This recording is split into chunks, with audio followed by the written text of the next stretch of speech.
Good afternoon, everyone. This is Mark Fitzpatrick from Tiger Club of Kansas City, and welcome you to our Zoom call for Tuesday, March 1st.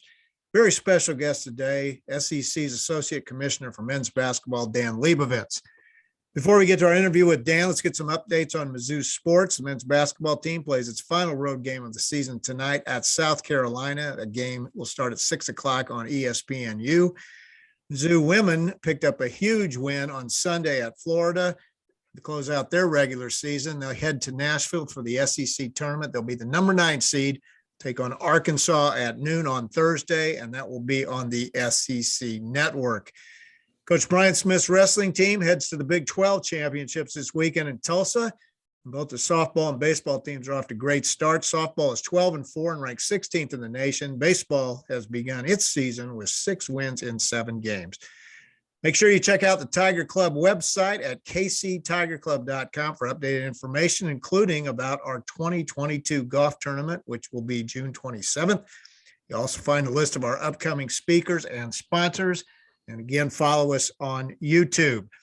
Let's turn to our speaker for the day, a first-time visitor with the Tiger Club, SEC Associate Commissioner for Basketball, men's basketball, Dan Leibovitz.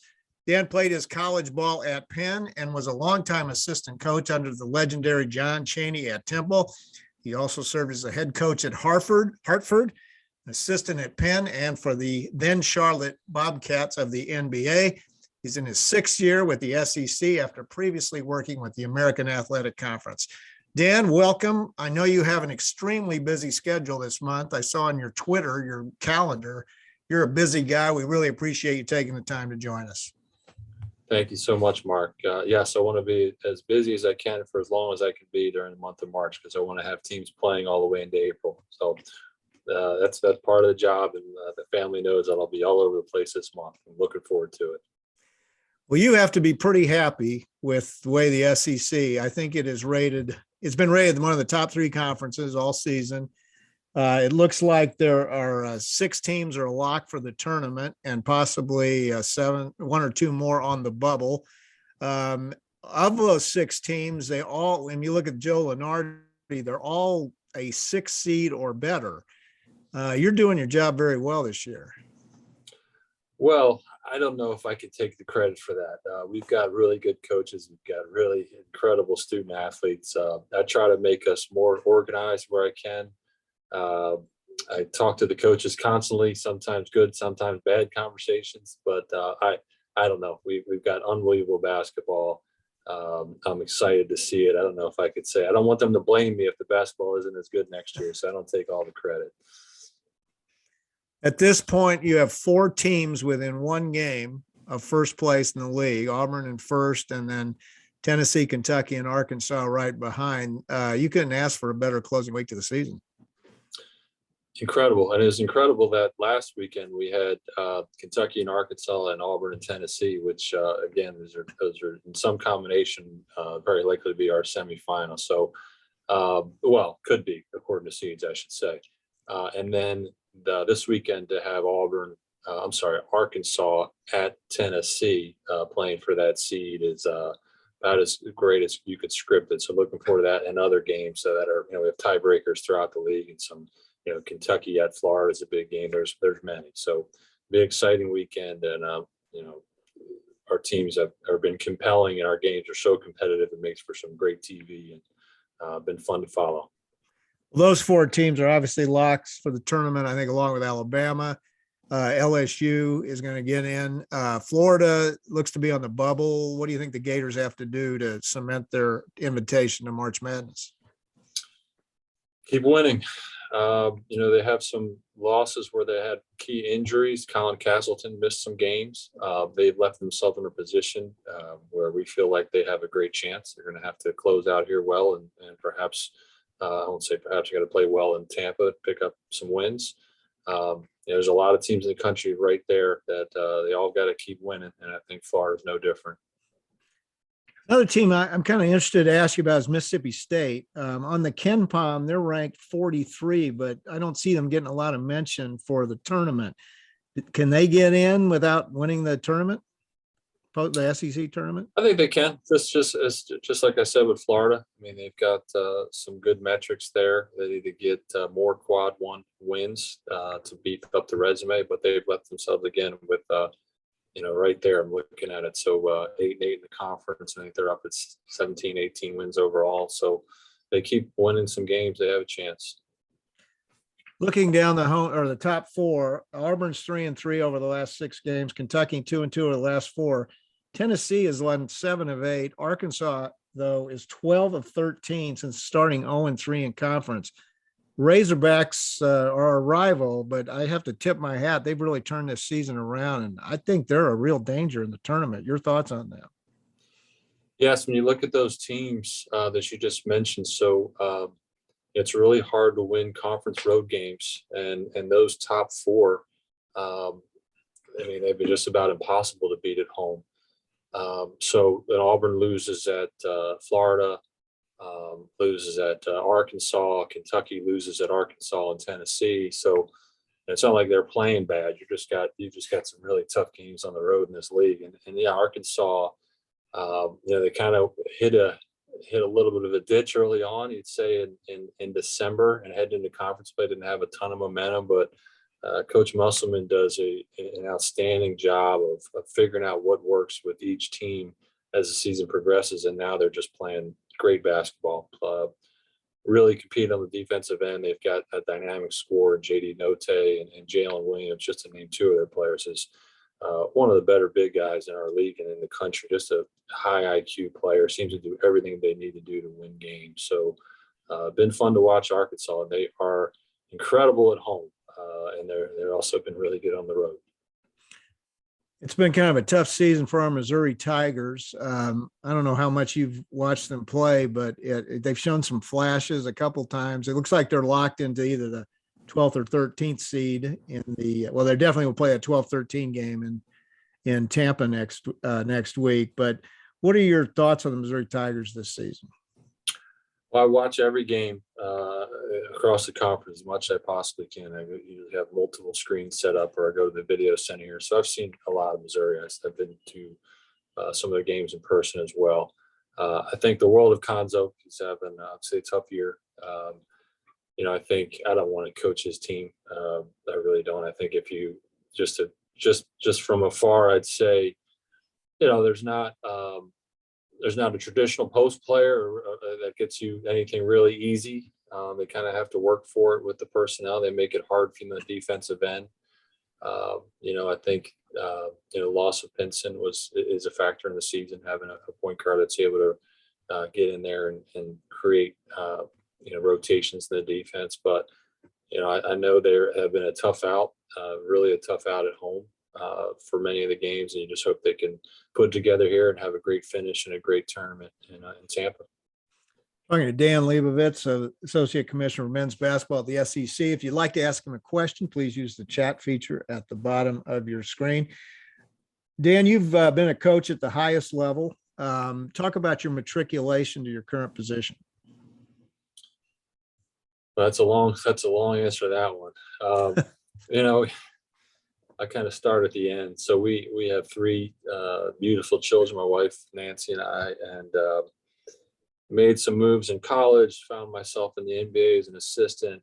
And I remember pulling into the driveway in Charlotte when we moved, and I said, if we got to keep moving, I'm not going to do this to you guys forever. Like, I was fortunate enough as a child to have my parents move one time 15 minutes away.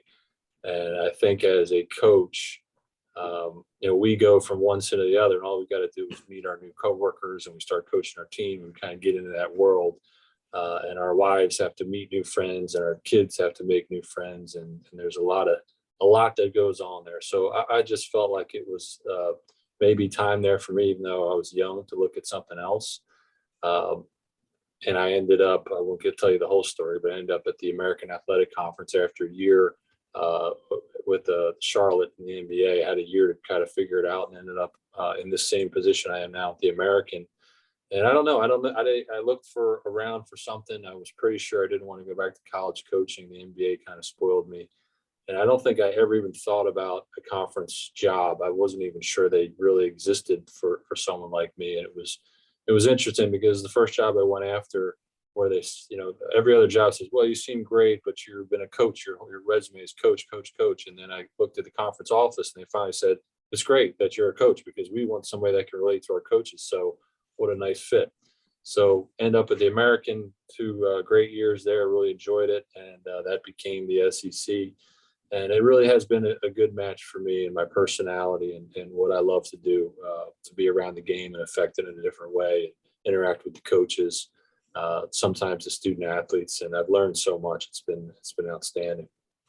Under the former commissioner, late Mike Slive, he really made a determination toward the end of his tenure to emphasize basketball more in the conference. And your position, you're really the first full-time guy devoted to basketball, men's basketball in the conference, correct? Yes, I didn't work for Commissioner Slive. Clearly, we all know that he is one of the all-time greats, and I have great reverence for the job that he did. I was hired by Commissioner Sankey. There was a gentleman here working in basketball before me, but I would say he was fully dedicated all the time to men's basketball. So yes, it's a first, and yeah, I always tell the teams they wake up. Each player wakes up every day and thinks about what they need to do to be the best player, and the coaches are thinking about what we need to do. And I wake up every day and thinking about what our league, if it's PR or a tournament or officiating or scheduling. It's constant critical eye on what tweaks we can make to try to keep moving in the right direction. This is a wide open question, but what is your routine day to day during the season? You got to look, you say you watch every game as much as you can, you get involved with the officials. What don't you do, I guess? I don't know what I don't do. I kind of have 2 different jobs. So my off season, what's nice about my job is in the off season, if there's such a thing, like in the summer, I'm a regular dad. I mean, I travel sometimes, but I'm around and I can be there for my kids. I think during the season, they know that it's it's time for me to be consumed with basketball. So, I think the one constant throughout the year is you're always getting ready for a conference tournament. That's in the back rearview mirror, and you're just kind of always making, I don't say rearview mirror, it's ahead. And you're always kind of thinking about and meeting throughout the year and making sure that's an outstanding event, which it will be. Officiating is like the daily grind of the conference office. It will never be good enough as long as you have a winner and a loser. Somebody's always going to be upset. There's always going to be a play here and there. We do the absolute best we can. Myself, and I would say more so our coordinator of officials, Mike Heath. We talk probably 5 times a day. But there's just you've got hear from ADs from time to time. My counterparts at other conferences, head coaches. There's a lot of conversations that happen. I'm also involved in the NCAA as the chair of the competition committee, so always looking at how we can further improve the game itself. And then when the games start, I either stay here and they'll set up in our video center, or we have a conference room where I can watch multiple TVs, or I have the same setup at home. And the coordinator and I will usually split up. If we have 2 games at the same time, he'll have eyes on one and I'll have eyes on the other. Just kind of keep track of calls that might be hot buttons, or might maybe take a look at. And we have a team of evaluators that does that as well. And then it's just kind of go from there. It's one you hope that everything goes smoothly in the game. Sometimes it doesn't. We've been pretty fortunate so far. It's just kind of constant maintenance on everything. You mentioned you're chair of the basketball competition committee. I think you've been that for 3 years. Tell us exactly what that does.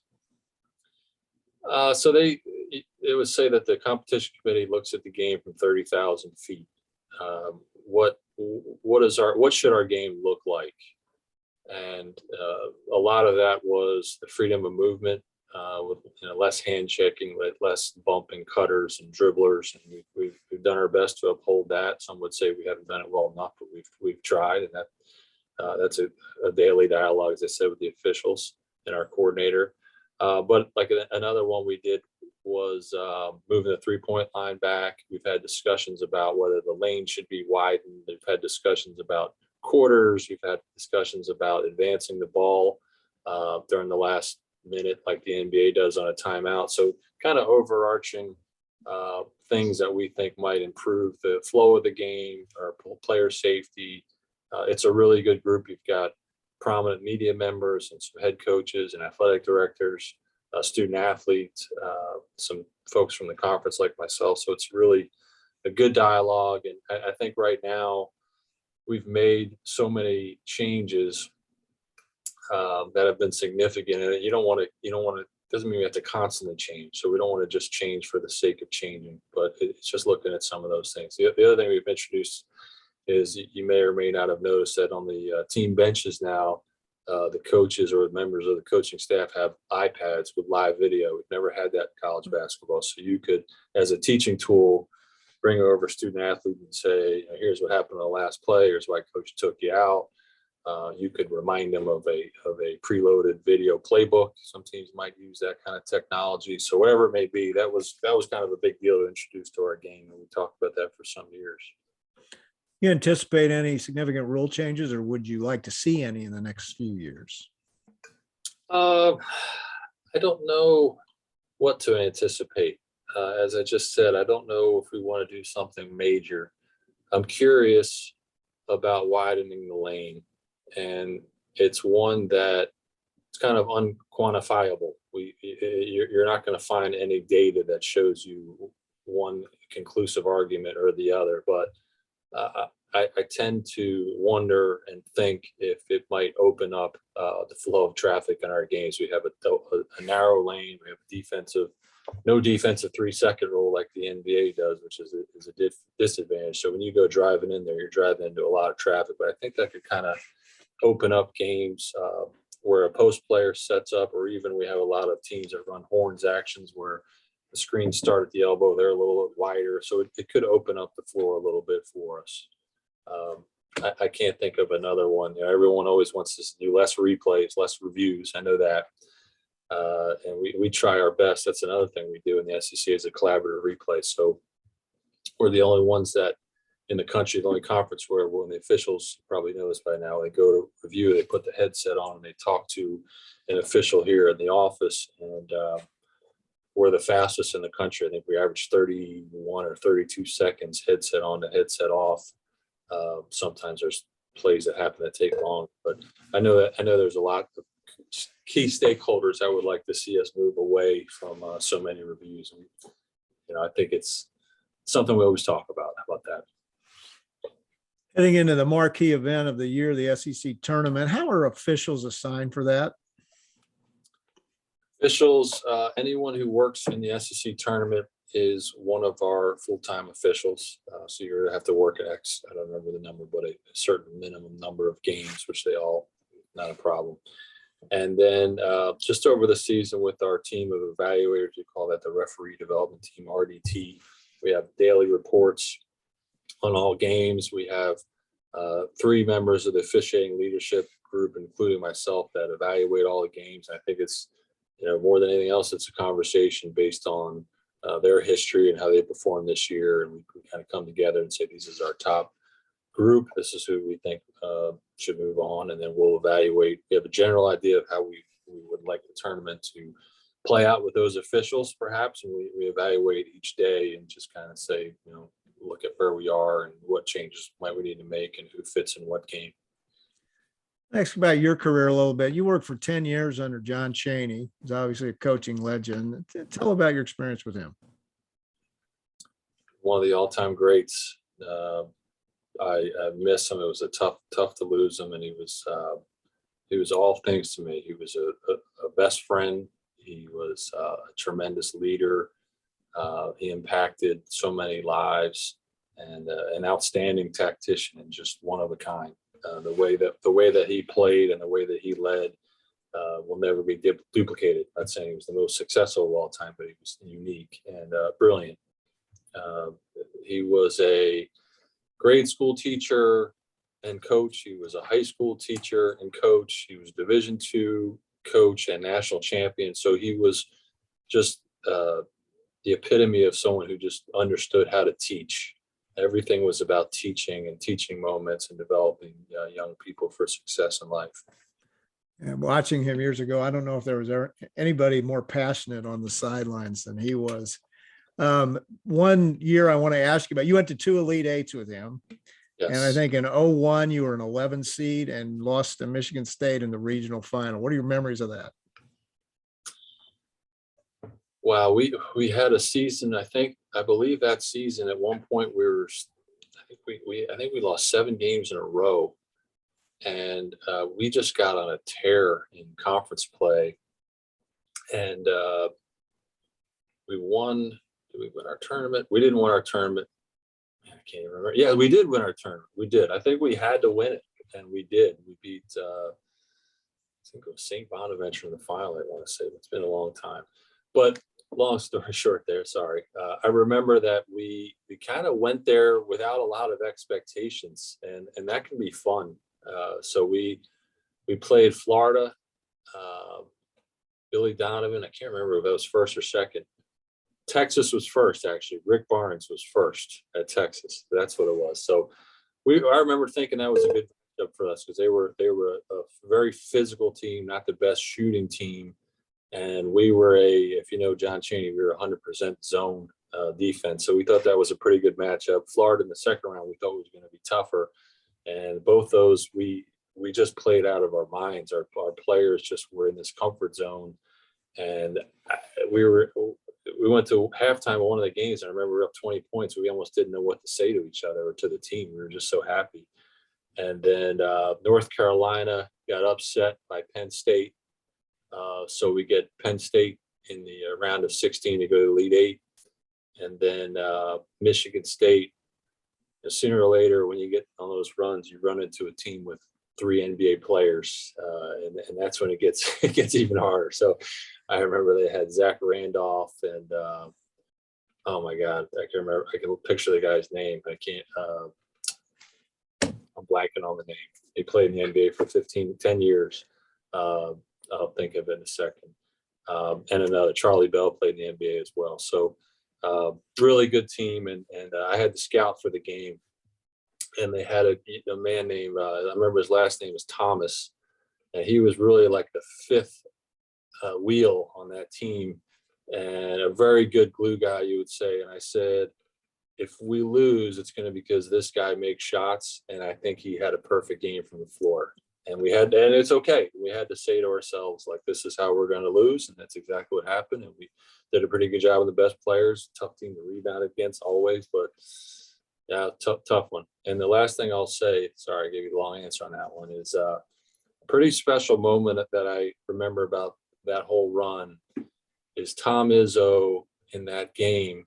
Coach Chaney was nearing the end, really an elder statesman in the game. There's a lot of people that got behind us and was happy to see us make a run and really wanted Coach Chaney to get to the Final Four. And when Tom Izzo shook Coach Chaney's hand, he just about had, I know he was happy to get there, of course, but he just about had a tear in his eye when he shook Coach Chaney's hand. He said, "I wish it was you." And I thought that was a class act. I was standing right behind Coach Chaney and saw him. I remember him saying that. That's a great story. Hey, talk about, you've been in business a long time, the transfer portal, how it's changing the game and how you work with the coaches to, how do they recruit now as opposed to recruiting high school kids? That's a wide open question. So I'll just throw it to you. Yeah, the first thing I could say is I don't work too much with the coaches other than I guess to remind them that this is our new reality, and then you have to remind everyone that. I mean, we all. I mean, I can't speak. I'm younger than some of the people on here, but we grew up in a time where I was a Sixers fan growing up, and our team was the team. And every once in a while, we had a free agent or we traded somebody, but everything in sports has become so transient. So now pros have free agency, a lot more movement. The college basketball that most of us grew up watching, where you knew the team and they left when they were seniors and you brought in the freshmen, it's not going back. So we can wish it was that way, but it's not going to be that way. And I think fans just have to embrace each year, 1 year at a time. You're going to have a different roster, and hopefully they're the right pieces. And it doesn't mean everyone's going to turn over year after year, but I think you're going to have to get used to the fact there's going to be additions and some losses on the roster. Coaches, It's difficult. I think some coaches have really struggled with it. The level of detail, perhaps, or the way that you might run your program offensively or defense, you might have to look at that. With so many new people coming in each year, it's hard to maybe build the same level of continuity and detail. You might have to simplify at times. And I've talked to coaches that are in our league, or even friends of mine, that just said, you wouldn't believe what it's like now. We don't go out and recruit high school hardly ever. We used to go out every night, go see a high school game, and now one or two kids here and there you might want to sign, and the rest is just developing relationships so that when that young man is in the portal, you've established early on that you'd want to recruit him, and you can kind of reignite that recruitment. So we've all got to adjust. There's changes in, I think I saw the chat box, a question about NIL and transfer portal, and we can all say we don't like it, or everyone has their own opinion. I'm not saying I don't like it, but it's certainly a reality. Do you see any changes with the one and done rule coming in future years, or is it just going to be that way forever? That discussion picked up around the Rice Commission, with the FBI activity. That became a kind of a hot button, and I think it's difficult. I'm not so sure that I see it changing. It's more of a collective bargaining issue, as I understand it. That they don't want the NBA. It's not a college rule. People always say that. Right. Why don't we change it? It's the NBA. The NBA would rather not have that influx right out of high school. Talking with Dan Leibovitz, Associate Commissioner for Men's Basketball of the SEC. We'll get to questions in just a minute. Tournament heads to Tampa this year. I think that's the second time at that arena. But then you're locked into, I think, Nashville for the foreseeable future. Is that correct? That is correct. And when would they put that out for bid again? What I remember is we have a contract through 2030 with an opportunity to extend. So I don't know when we would put it back out. Seems like a pretty good marriage. We have it, and the women are in Nashville right now. That's why we're in Tampa, and the women have found a longer term home in Greenville, South Carolina. So they'll be there for some years, and I don't know that we'll rotate out. We won't rotate out from Nashville, but at some point here, we'll, down the road, we'll look at other options. But it seems like a great experience. I wish I could enjoy it like my friends who come into town enjoy it like a fan. I never really leave the building.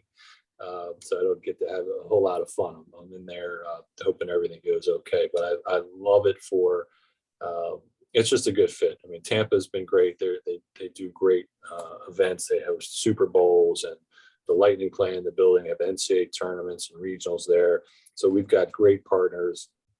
Nashville's the same way with the Predators organization and the local sports commission. It's like a turnkey event for us. So it makes it easy. Well, if it ever goes up to bid again, think about Kansas City. We'd love to have it here. Although Big 12's kind of got it locked up here for a while. So, right. They have a great building out there. I was there this year. There was the Hall of Fame event for Arkansas played. Right. I was there. So Arkansas looked really good that weekend too. So what will your main jobs be over the next few weeks with the SEC tournament and the NCAA tournaments? So in Tampa, I like to say I protect the basketball integrity of the competition. So I'm focused on team experience and the officiating and making sure everything in terms of game management is run correctly. The clocks, just you kind of hold your breath and make sure everything runs that way. We have a game manager that does a lot of the nuts and bolts in terms of ticketing, security, signage, everything else. I'm kind of overseeing all of that, but I focus on what it's like for our teams when they come in until the time they leave, their practices, all that touches the game itself. Beyond that, I mean, I'm just hoping everything goes well. We have great competition, which I know we will. Then throughout the month, when that tournament is over on Sunday, it's a relief. I enjoy it, but it's like handing in all your final exams at the same time. So then everything pivots, and then I become a fan. I get to go and support our teams during the NCAA tournament. I'll shadow as many of them as I can, along with our commissioner and some others on our staff. And at that point, you really don't have much of a responsibility but to be there, help out as you may, which they really don't ever need help, and just root for them. So that's a fun time of year. It's like the cherry on top of everything. As a member of the competition committee, do you have any duties during the Final Four? We have a meeting every year on that Sunday where we will talk about the whole season, talk about where we think we need to go. And I try to keep an eye on other leagues as much as I can. I try to watch like the Division II, Division III, Final Four, because we have to make decisions that suit, you think the whole game, not just Division I, not just the highest level. The other thing with the NCAA I didn't mention is a lot of people don't know this, and I never knew this till I worked in the conference offices. The selection committee itself, we have monthly check-ins with our representatives. So I do a team capsule of all of our teams that I think are, if the tournament was today, these are the teams that are in, these are the teams that are, under consideration or on the bubble. At some points in the season, we have teams that are to watch, so keep an eye on them. They're not in, but they're not out. They got a chance. And I really look at that as a former coach as like a scouting report. This is what they do well offensively, defensively. These are the numbers that are compelling. These are the games where their key players were out. These are some of their great wins. And it's not like they're going to just take what I say for verbatim and those teams are going to get in, but we have a chance to have that back and forth. And at this time of year, they'll talk about where we seed certain teams. So we'll have one more of those calls next week before the committee hunkers down. I think they're now in New York. They used to be in Indy. Put you on the spot for just a second. If you can say, who's your pick for SEC Player of the Year? Oh God, you're going to get me in trouble. Can I put co-player? Yeah, go pick two or three if you'd like. I would say like Oscar Shwebwe, Jabari Smith. Shwebwe, you can't ignore, and I don't want to ignore what Oscar Shwebwe is doing.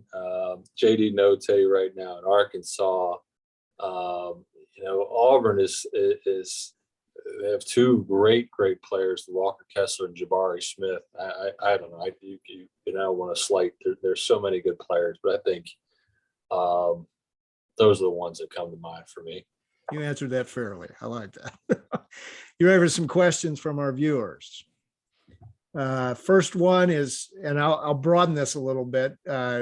It's the questions: how do you see the SEC basketball schedule changing with the addition of Texas and Oklahoma, and when do we anticipate they will be coming in? We have a subcommittee that is, looking at the expansion scheduling. I can't share too much, but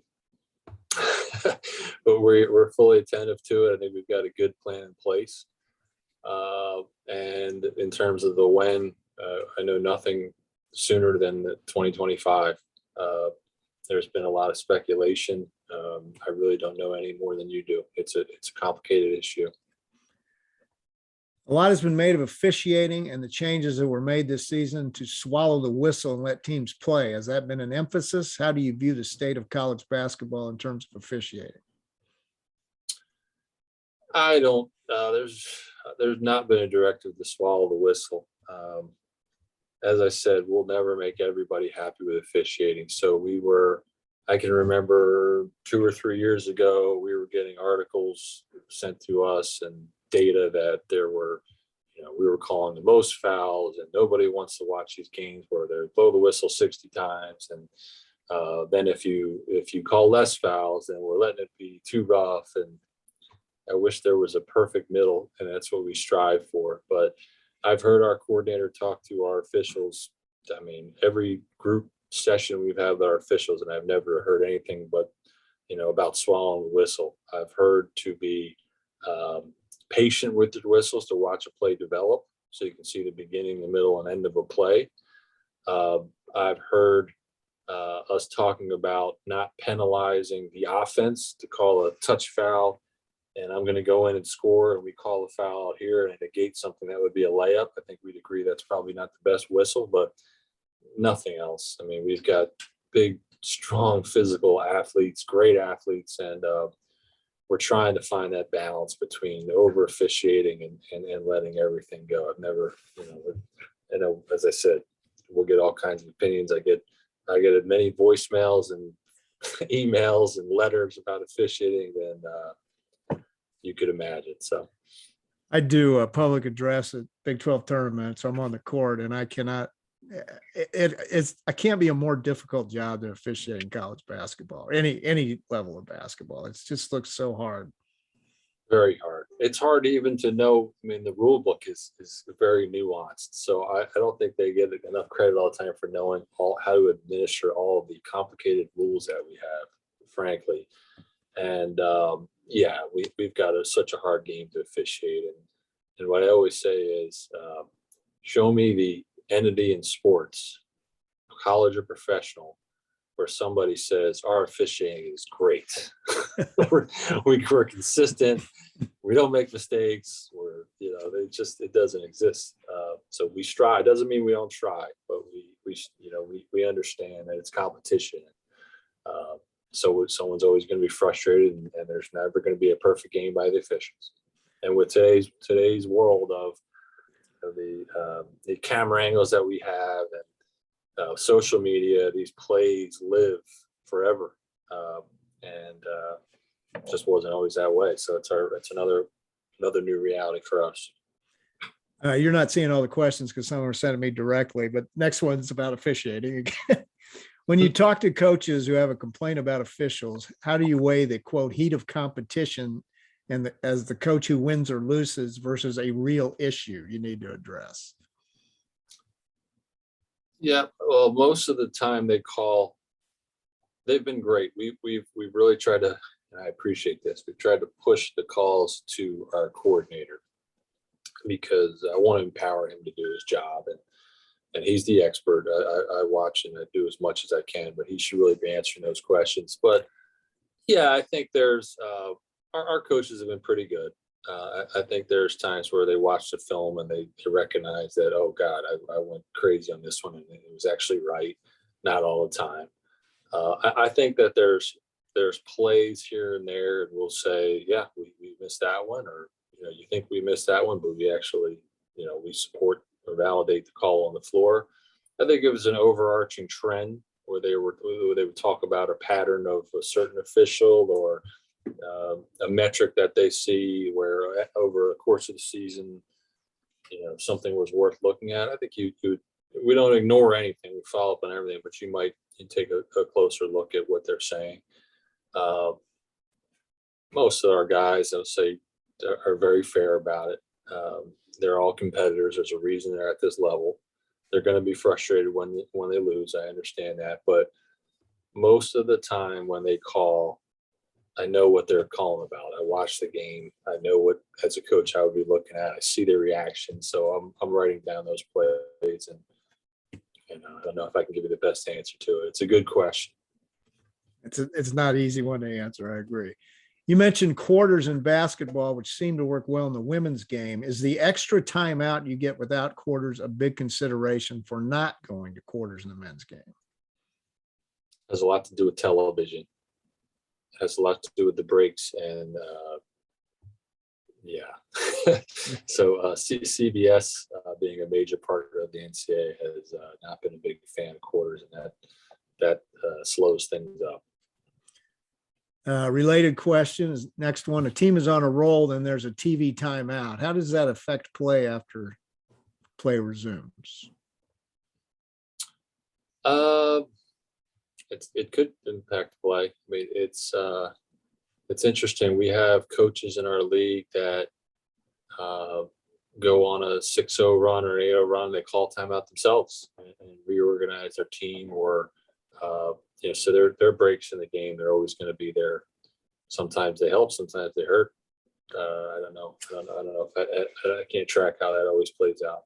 I think everybody's pretty well used to what the format is by now too. So, what are your thoughts on NIL and each state having its own laws, contingencies, et cetera?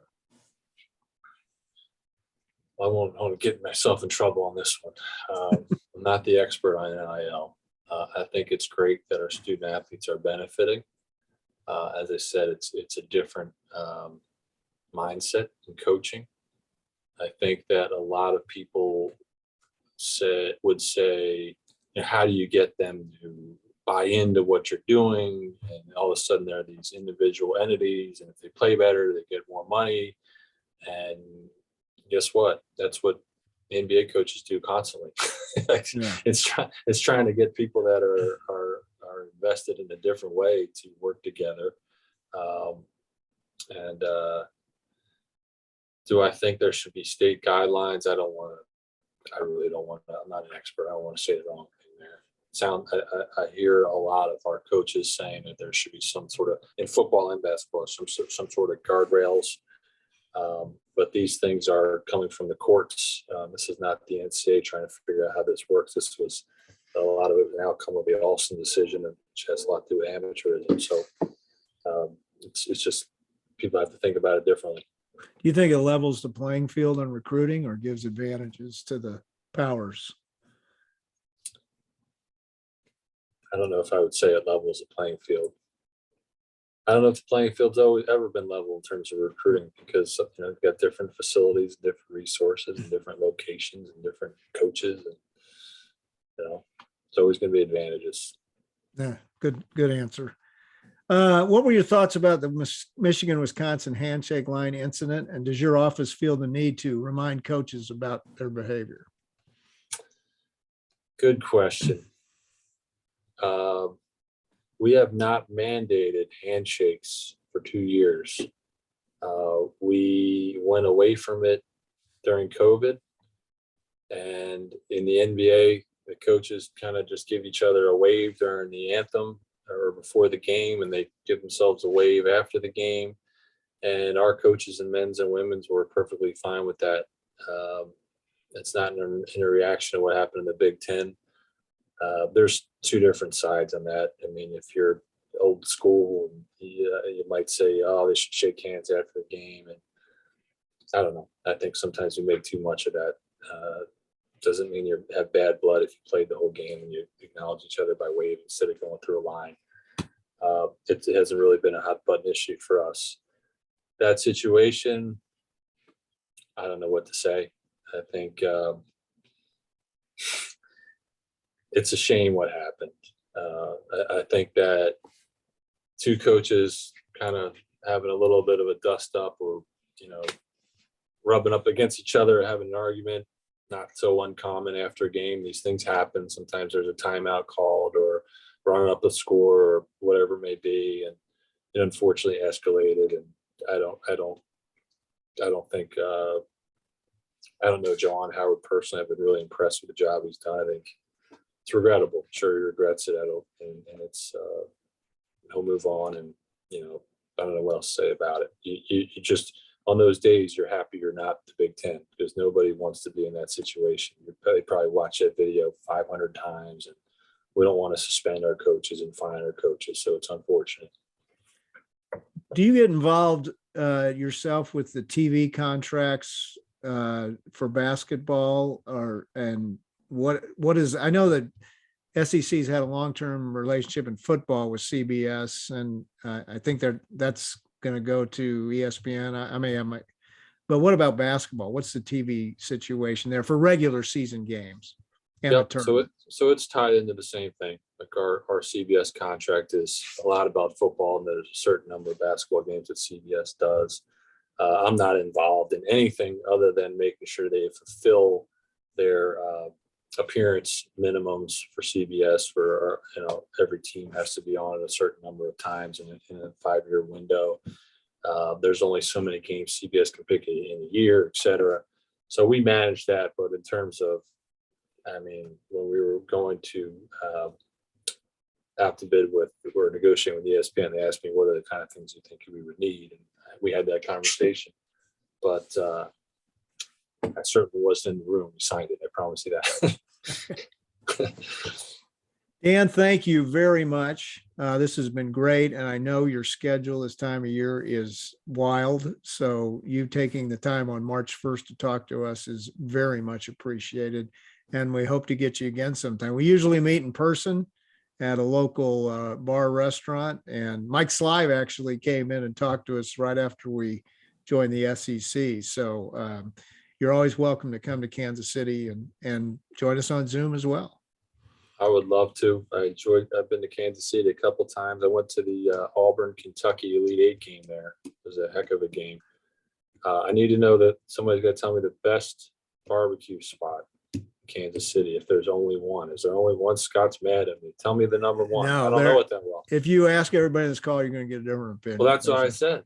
Somebody, I need three. Then I need to try maybe 3, 4, or 5. I noticed on your Twitter that you have the best eatery in every Yes. SEC city. And I think it was CC's Broiler in Columbia, right? Yes. Now, I've enjoyed it. You need to have an asterisk and put Kansas City in. I don't want to say which one because I frequent them all, but we have a lot of good barbecue places. So come on up and I'll buy you a sandwich. I've also been a little bit of a Chiefs fan because I'm an Eagles fan and I root for Andy Reid. All right. Love Andy Reid. So we do too. It was a tough end of the season, but he's done an amazing job here. He's been 9 years, 8 playoffs, 2 Super Bowls, 4 AFC championships, and won it all for the first time in 50 years. So anyway, good luck in March. I know it's a busy time for you. You got a lot to do. Hope everything goes smoothly at the SEC tournament. And again, thank you so much for joining us today. Thank you, Mark. Thank you, everyone. Good luck to the Tigers. And hopefully some of you or all of you are joining us in Tampa Bay. All right. Dan Leibovitz, Associate Commissioner for Men's Basketball for the SEC. Next week, our guest will be ESPN College Football Insider Will Harris. He's another first-time visitor, so make sure you check this out. And thank everybody. Have a great week, and we'll see you next week.